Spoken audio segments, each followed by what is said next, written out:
दादा भाई की वजह से ईशा की जान आई खतरे में।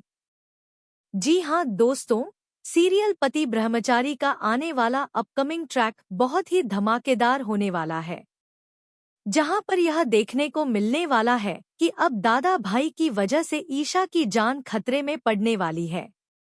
जी हाँ दोस्तों, यहाँ पर जो ईशा है वह दादा भाई के आदमियों को पकड़ने की कोशिश करेगी, लेकिन दादा भाई के आदमियों को ईशा का सच पता नहीं होगा, जिसकी वजह से वह पुलिस वाली समझकर उसके साथ यहाँ पर बहुत बड़ा हादसा करवा देते हैं। जी हाँ, अब यहाँ पर ईशा की जान खतरे में पड़ने वाली है। जब जख्मी हालत में अपने मोहल्ले में पहुंचेगी ईशा तो सूरज के पैरों तले से जमीन खिसक जाएगी। जब वह ईशा जी को जख्मी हालत में देखने वाला है। जी हाँ दोस्तों, यहाँ पर ईशा जी सूरज के घर के आगे पूरी तरह से बेहोश होकर नीचे गिर जाती है। ईशा जी पूरी तरह से जख्मी हो चुकी हैं और यहाँ पर सूरज जब ईशा जी को जख्मी हालत में देखेगा तो वह बर्दाश्त नहीं कर पाता है। एक तरफ सूरज का ब्रह्मचारी व्रत नहीं टूटना चाहिए। जैसे तैसे करके सूरज जो है वह यहाँ पर कागज का टुकड़ा लेकर अपने हाथों में रखता है। ईशा जी को अपनी गोद में उठाकर सीधे ही उसे लेकर हॉस्पिटल पहुंचने वाला है। लेकिन दोस्तों, आईपीएस ईशा सिंह के ऊपर आखिर किसने हमला करवाया होगा? क्या इसके पीछे दादा भाई का नाम कहा जाएगा? यह हमला करवाया होगा मिनिस्टर ने, लेकिन नाम आने वाला है दादा भाई का। तो क्या इस हादसे के बाद सूरज और ऋष का रिश्ता टूट जाएगा? यह देखना काफी दिलचस्प होने वाला है। फिलहाल के लिए बस इतना ही। आगे की अपडेट जानने के लिए जुड़े रहिए सिर्फ और सिर्फ हमारी चैनल टेली एवी के साथ। दादा भाई आए ईशा के करीब। जी हाँ दोस्तों, सीरियल पति ब्रह्मचारी के आने वाले अपकमिंग ट्रैक में यह देखने को मिलने वाला है कि अब यहाँ पर सब कुछ भुलाकर दादा भाई यह फैसला कर लेते हैं कि अब वह अपने ब्रह्मचारी होने का व्रत तोड़ देंगे, क्योंकि फाइनली ईशा तो आईपीएस बन चुकी है और ईशा और सूरज के बीच में दूरियां बढ़ती ही जा रही हैं, जिसकी वजह से दादा भाई यह फैसला कर लेते हैं कि अब वो ईशा जी को उसकी पत्नी होने का अधिकार देंगे। उसे बिना बताए वो अपने ब्रह्मचारी होने का व्रत तोड़ देंगे, जिसकी वजह से अब दादा भाई जब ईशा अपने रूम में काम कर रही होती है तब पीछे से आकर पहली बार ईशा को गले से लगा लेते हैं।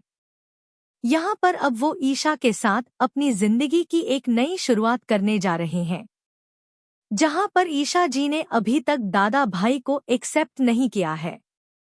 लेकिन यहाँ पर फिर भी दादा भाई को पता है कि ईशा जी उससे दूर नहीं रह सकती हैं, जिसकी वजह से यहाँ पर अब वह फैसला कर लेते हैं कि अगर वह ऐसा करेंगे और अपना ब्रह्मचर्य व्रत तोड़ेंगे तभी ईशा को एहसास हो जाएगा कि मैं कभी कुछ गलत नहीं कर रहा हूँ, जिसके चलते यहाँ पर फाइनली सूरज अपना ब्रह्मचर्य व्रत तोड़ देगा और ईशा के करीब आने वाला है, उसके करीब जाने की कोशिश करने वाला है।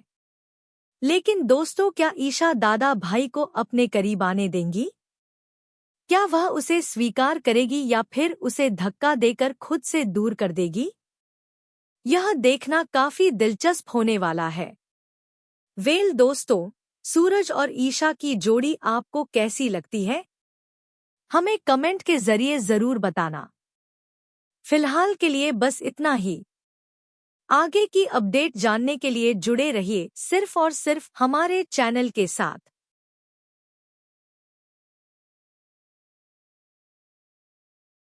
अपनी जिंदगी में आगे बढ़े। ईशा काव्या की शादी के लिए रिश्ता लेकर आती है।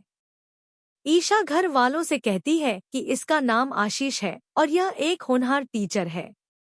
ईशा लड़के के बारे में बता ही रही होती है कि तभी सूरज अपने पसंद का लड़का लेकर वहां पहुंच जाता है। सूरज ईशा से साफ लहजे में कह देता है कि काव्या मेरी बहन है और वह मेरे पसंद के लड़के से ही शादी करेगी। वरुण एक बड़ा बिजनेसमैन है, उसके पास घर है, गाड़ी है, पैसा है और वह काव्या को हर खुशी देगा। लेकिन तभी ईशा सूरज से कहती है कि पैसों से खुशियां नहीं खरीदी जाती। सूरज, काव्या मेरे पसंद के लड़के से ही शादी करेगी। बस फिर क्या था, दोनों के बीच जोरदार बहस शुरू हो जाती है और कोई भी अपनी बात से पीछे हटने को तैयार नहीं होता। लेकिन कहानी में सबसे बड़ा ट्विस्ट तब आता है जब ईशा अपने पसंद के लड़के आशीष को काव्या से अकेले में बात करने के लिए कहती है। ईशा की यह बात सुनते ही सूरज आगबूला हो जाता है। वह आशीष को डराने धमकाने लगता है। सूरज की धमकियों से डरकर आशीष अपने पूरे परिवार के साथ वहां से दुम दबाकर भाग जाता है। सूरज की यह हरकत देखकर ईशा का गुस्सा 7वें आसमान पर पहुंच जाता है। इसके बाद ईशा सूरज के पसंद के लड़के वरुण से साफ शब्दों में कह देती है कि अगर सूरज की बातों में आकर तुम लोगों ने शादी के लिए हाँ कहा तो मैं तुम सबको अंदर कर दूंगी। मुझे बिल्कुल हल्के में मत लेना। IPS ईशा नाम है मेरा। ईशा की यह धमकी सुनते ही वरुण के भी होश उड़ जाते हैं। वह तुरंत सूरज से कहता है कि दादा भाई, एक तरफ आप हैं और दूसरी तरफ IPS ईशा। दादा भाई, हमें माफ कर दीजिए, हम यह शादी नहीं कर सकते। इतना कहकर वरुण अपने पूरे परिवार के साथ वहां से चला जाता है।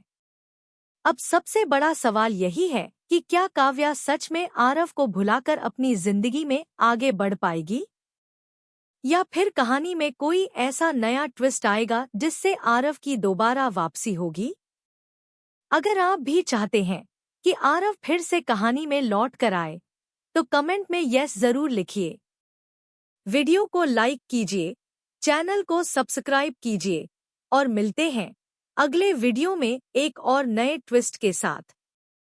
तब तक के लिए बाय बाय।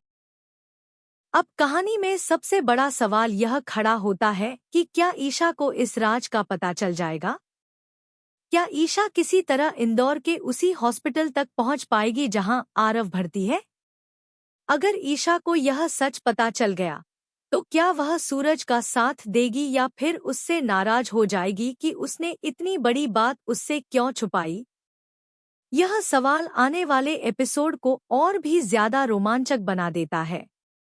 दूसरी तरफ आरव की हालत में भी धीरे धीरे सुधार होता हुआ दिखाई देगा। अगर वह पूरी तरह ठीक हो जाता है तो क्या वह खुद चलकर सूरज के घर पहुंचेगा और सबके सामने अपनी वापसी करेगा? सोचिए, जब पूरा परिवार आरव को जिंदा देखेगा तब सभी के चेहरे पर कैसी खुशी होगी। वहीं काव्या के लिए वह पल किसी चमत्कार से कम नहीं होगा, क्योंकि जिसे वह हमेशा के लिए खो चुकी थी वही इंसान उसके सामने जिंदा खड़ा होगा। इसी बीच कहानी का दूसरा बड़ा मोड़ भी देखने को मिलने वाला है। ईशा अब दादा भाई के खिलाफ बड़ा कदम उठाने वाली है। वह उन्हें गिरफ्तार करने की पूरी तैयारी कर चुकी है। लेकिन इसी दौरान सूरज भी ईशा के सामने एक ऐसा सच रखने वाला है जो पूरी कहानी की दिशा बदल देगा। सूरज आखिरकार ईशा को बता देगा कि असली दादा भाई कौन है और अब तक पर्दे के पीछे कौन सारे खेल खेल रहा था। अब देखने वाली बात यह होगी कि जब ईशा को एक साथ इतने बड़े बड़े सच पता चलेंगे तब वह क्या फैसला लेगी। क्या वह सूरज की मजबूरी को समझ पाएगी? क्या दोनों मिलकर मंत्री जी और बाकी अपराधियों के खिलाफ सबूत जुटाएंगे, या फिर इन दोनों के रिश्ते में गलतफहमियां पैदा हो जाएंगी? इन सभी सवालों के जवाब आने वाले एपिसोड में मिलने वाले हैं। एक तरफ आरव के जिंदा होने का सबसे बड़ा रहस्य, दूसरी तरफ दादा भाई की सच्चाई और तीसरी तरफ मंत्री जी की गिरफ्तारी की तैयारी।